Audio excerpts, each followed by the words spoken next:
పిత పుత్ర పవిత్ర ఆత్మనామమున ఆమీన్. ప్రియ స్నేహితులారా, మీ అందరికీ దేవుని యొక్క ఆశీస్సులను తెలియజేస్తూ జూబ్లీ సంవత్సరం 2025 మే నెల 16వ తారీఖున పునీత పౌలు గారు రోమీలకు రాసిన లేఖ 5-6 అధ్యాయాలు చదువుకొని ధ్యానించుదాం.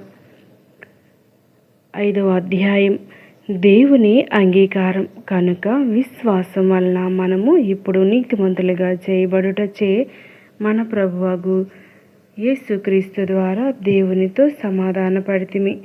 ఈనాడు మనకు నిలయమై ఉన్న ఈ దైవానుగ్రహమునకు ఆయనయే విశ్వాసం ద్వారా మనలను తీసుకుని వచ్చెను. కనుక దేవుని మహిమలో పాలు పంచుకొను ఆశతో మనము ఆనందించుచున్నాము. అంతేకాదు, మన బాధలలో కూడా మనము ఆనందించుదాము. ఎలైనా కష్టములు ఓర్పు సచ్చీలమును, సచ్చీలము నిరీక్షణను కలిగించును. ఈ నిరీక్షణ మనకు నిరాశను కలిగింపదు. ఎలైనా దేవుడు దానముగా మనకు వసగబడిన పవిత్రాత్మ ద్వారా తన ప్రేమతో మన హృదయములను నింపెను. మనము బలహీనులముగను ఉన్నప్పుడే నిర్ణీత కాలమున దుష్టుల కొరకై క్రీస్తు మరణించెను. ఇందువలన నీతిమంతుని కొరకు కూడా ప్రాణములను ఇచ్చుట అంత సులభము కాదు. బహుశా సత్పురుషుని కొరకై ఒకడు తన ప్రాణములను ఇచ్చుటకై సిద్ధపడునేమో. కానీ మనం పాపాత్ములమై ఉన్నప్పుడే క్రీస్తు మన కొరకై మరణించెను గదా. ఇప్పుడు దేవుడు మనపై తనకు ఉన్న ప్రేమను చూపుచున్నాడు. ఆయన రక్తము వలన మనము ఇప్పుడు దేవుని ఎదుట నీతిమంతులమైతిమి. అయినచో దేవుని ఆగ్రహము నుండి ఆయన మనలను ఇంకను ఎంతగా రక్షించును గదా.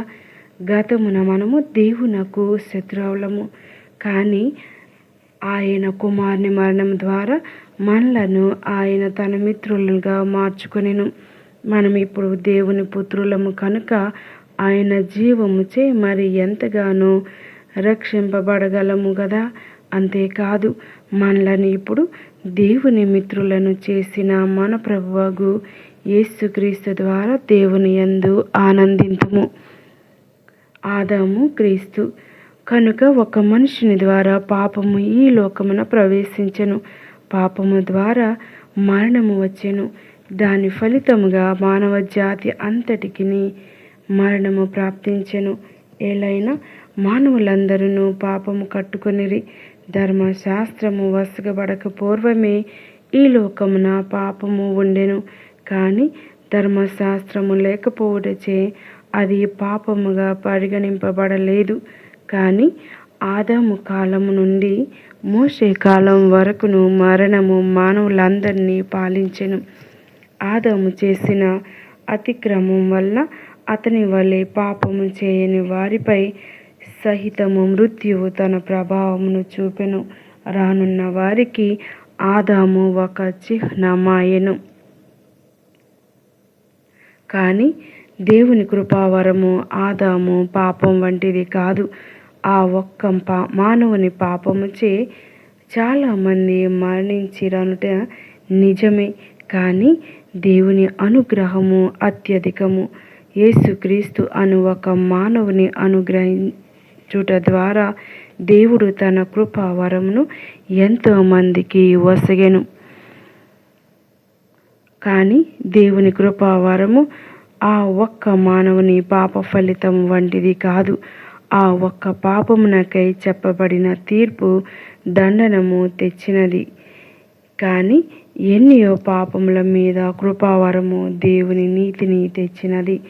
ఆ ఒక్కని వలననే, ఆ ఒక్కని పాపము మూలముననే మృత్యు పాలన ప్రారంభమాయననుట నిజము. కానీ యేసుక్రీస్తు అను ఒక్క మనుషుని కృషి ఫలితము మరెంత గొప్పది. దేవుని విస్తారమైన అనుగ్రహమును, నీతియును, ఆయన యొక్క కృపావరమును పొందువారు అందరూ క్రీస్తు ద్వారా జీవితమునందు పాలింతురు. కనుక ఆ ఒక్కని పాపము అందరి శిక్షకు కారణమైనట్లు ఒక్కని నీతియుతమైన క్రీస్తు అందరకును విముక్తిని ప్రసాదించి వారికి జీవమును అనుగ్రహించుచున్నది. ఆ ఒక్క మానవుని విధేయత ఫలితముగా అనేకులు పాపాత్ములుగా చేయబడినట్లే ఒక్క మానవుని విధేయత ఫలితముగా అనేకులు నీతిమంతులగుదురు. అతిక్రమము అధికమగునట్లుగా ధర్మశాస్త్రము ప్రవేశించెను, కానీ పాపము ఎచ్చట పెరిగెను, అచ్చట దేవుని అనుగ్రహము అంతకంటే అధికమయ్యెను. కనుక పాపము మృత్యువు వలన పరిపాలించినట్లే దేవుని అనుగ్రహము మన ప్రభువగు యేసు క్రీస్తు ద్వారా మనలను శాశ్వత జీవమునకు నడుపుచు నీతి మూలముగా పరిపాలించును. 6వ అధ్యాయం. పాపమునకు మరణం, క్రీస్తుతో జీవం. కనుక మనము ఏమి చెప్పుదుము? దైవానుగ్రహము అధికమగుటకు గాను మనం పాపమున జీవింపవలనని చెప్పుదమా? ఎన్నటికిని కాదు. పాప విషయమున మనము మరణించితిమి గదా, మరి పాపములో ఇంకను ఎట్లు జీవింపగలము? మనము అందరము క్రీస్తు యేసునందు జ్ఞానస్నానం పొందినప్పుడు ఆయన మరణమునందు జ్ఞానస్నానం పొందితిమని మీకు తెలియదా? కనుక మన జ్ఞానస్నానం వలన మనము ఆయనతో సమాధి చేయబడి ఆయన మరణం మూలమున పంచుకొంటిమి. ఏలైనా తండ్రి మూలం ప్రభావముచే మరణము నుండి క్రీస్తు లేవనెత్తబడినట్లే మనమును ఒక క్రొత్త జీవితమును గడుపుటకే అట్లు జరిగెను. ఆయన మరణములో మనము ఆయనతో ఏకమై ఉండినచో ఆయన పునరుత్థానములో కూడా మనము తప్పక ఆయనతో ఏకమై ఉందుము.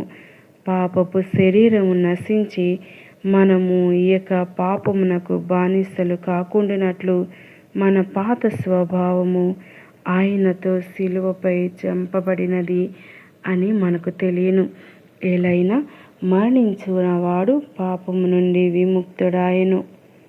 మనము క్రీస్తుతో మరణించి ఉన్నచో ఆయనతో జీవింతమని విశ్వసింతుము. ఏలైనా మరణము నుండి లేవనెత్తబడిన క్రీస్తు మరలా మరణింపడని మనకు తెలియను.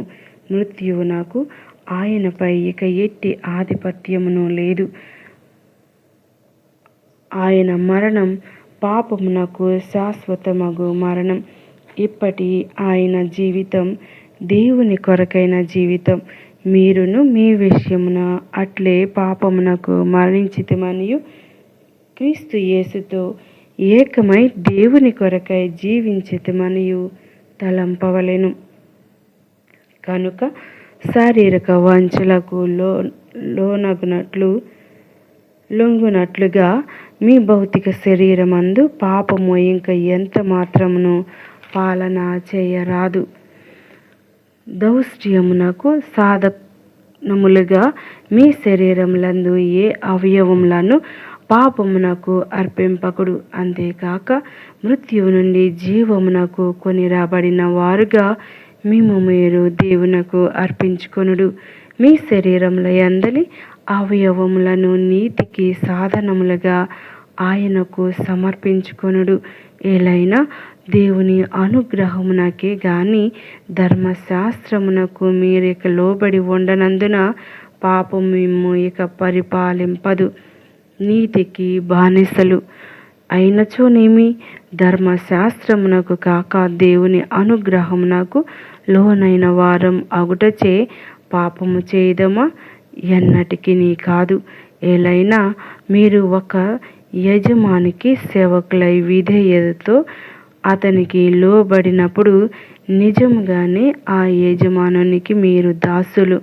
ఆ యజమానుడు పాపము కావచ్చును అయినచో ఫలితము మృత్యువే, లేక విధేయత కావచ్చును అయినచో ఫలితము దేవుని నీతి పొందుటయే.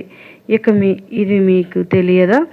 కానీ దేవునికి కృతజ్ఞతలు. ఎలైనా ఒకప్పుడు మీరు పాపమునకు దాసులు, కానీ ఇప్పుడు మీకు అప్పగింపబడిన బోధనలలో సత్యములకు మీరు హృదయపూర్వకముగా విధేయులైతిరి.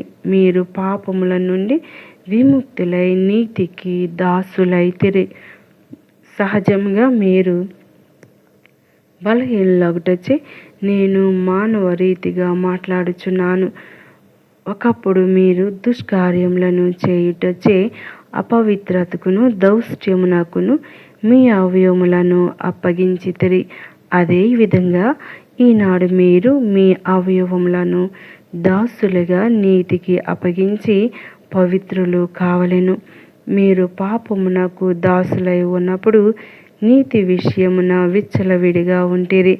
మరి ఈనాడు మీకు సిగ్గు కలిగించుచున్న ఈ పనులు చేయుట వలన అప్పుడు మీకు కలిగిన ప్రయోజనమేటిది? వాని ఫలితము మరణమే కదా. కానీ ఈనాడు మీరు పాపము నుండి విముక్తి పొంది దేవునికి దాసులైతిరి. పవిత్రతకు చెందిన మీ ఫలితమును మీరు స్వీకరించితిరి. అంతేగాక చివరకు మీకు శాశ్వత జీవితము లభించును. ఎలైనా పాపం యొక్క వేతనం మరణము, కానీ దేవుని అనుగ్రహము మన ప్రభువగు యేసుక్రీస్తునందు శాశ్వత జీవనం. ఇది ప్రభువు వాక్కు. సర్వేశ్వరునికి వందనాలు.